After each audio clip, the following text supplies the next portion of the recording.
Parmi les films que j'ai sélectionné The River, qui est un film de Jean Renoir, qui est un film qui m'importe beaucoup, qui n'est pas un film facile.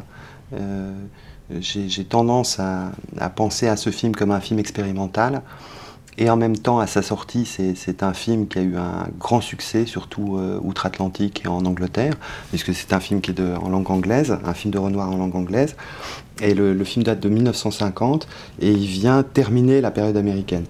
Dans le fleuve, nous allons suivre des souvenirs qui sont égrenés par une jeune fille qui est la narratrice, qui est une jeune fille laide, qui est sur les bords d'un fleuve indien. Then, as the river brought everything, it brought a young man on the weekly steamer. Harriet! Valerie!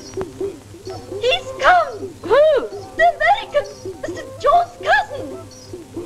I had a stranger in my cup of tea this morning. I knew it's all this right. Come, let's have a look at him. Come on, Harriet. Shh, not so loud. Don't leave me. Don't leave me behind. C'est le premier film en couleur de Renoir, et c'est un film de peintre. C'est un film de peintre. C'est un film où il redemandera à Claude Renoir, son neveu, de faire la lumière. Claude Renoir qui avait fait la partie de campagne. Et le film est une explosion de couleurs. Film aussi sur les traces de son père, hein, très fort par la vivacité des couleurs et des choses comme ça.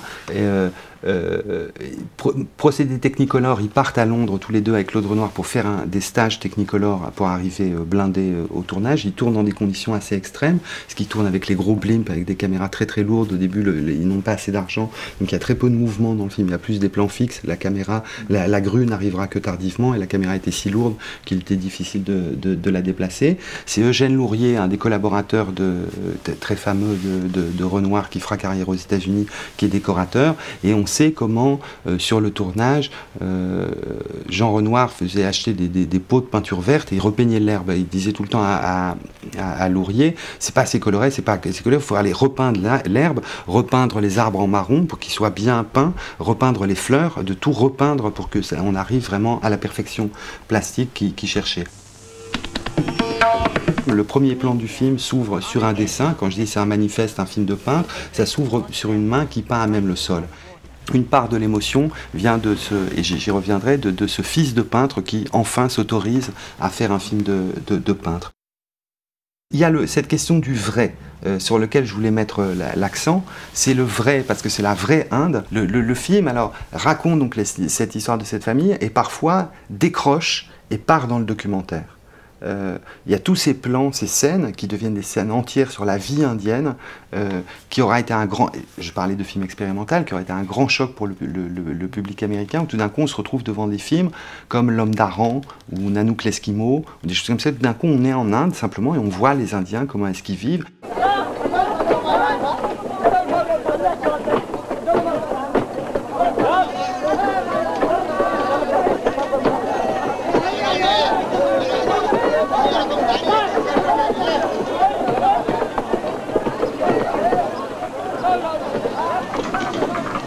L'Inde aura été un grand choc pour lui, il y a passé plus d'une année. On sait que Satyajit Ray a travaillé sur le film, qui s'est vraiment, il a ajouté ce personnage de jeune fille métisse parce qu'il trouvait que le film était, enfin il trouvait que c'était dommage de rester que avec les occidentaux, et donc il crée cette trouée comme ça avec un personnage qui appartient aux deux cultures et qui lui apportera les scènes de danse, la scène de la danse dont Scorsese est fan.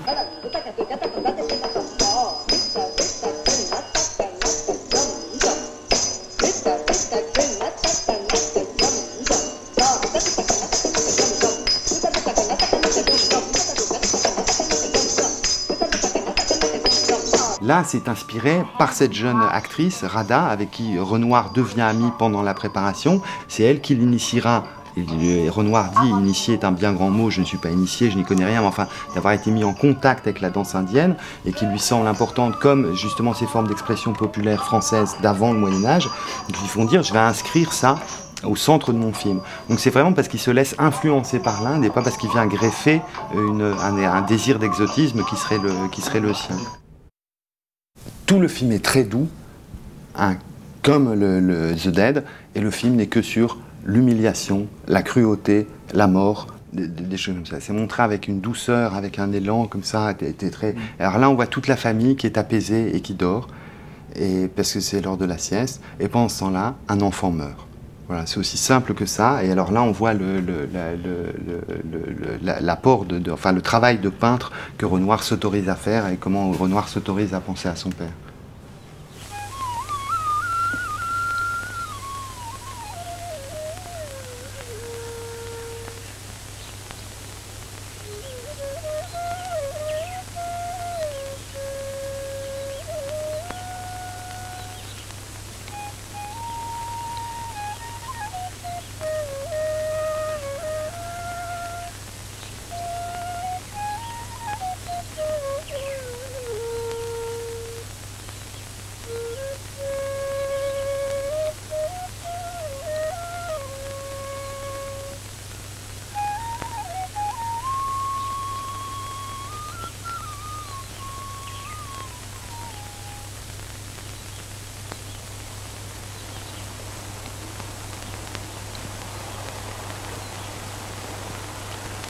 Bogey.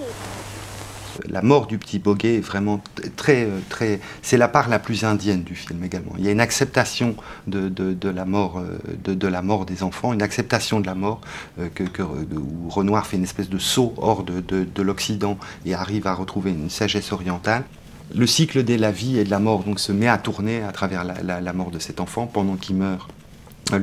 Un autre enfant va naître, et il y a là un panthéisme très frappant, la rencontre, je disais, de Renoir avec l'Inde et comment il se laisse influencer par les philosophies orientales. Et ce panthéisme qui vise là, qui est un panthéisme indien dans ce film-là, c'est le panthéisme qui vise toute sa vie et qu'il atteint à la fin qui était déjà là dans le Déjeuner sur l'herbe, qu'on retrouve après dans la partie de campagne et qu'on retrouvera dans le Déjeuner sur l'herbe, qui est un appel au Dieu pan, au Dieu pluriel, au Dieu polythéiste, qui est vraiment le truc de Renoir, quoi, qui est cette passion polythéiste, profane, comme ça, cette aspiration à un monde profane qui est très très puissante chez lui, sûrement dont il hérite de son père, mais qu'il arrivera à faire flamboyer plus encore que son père.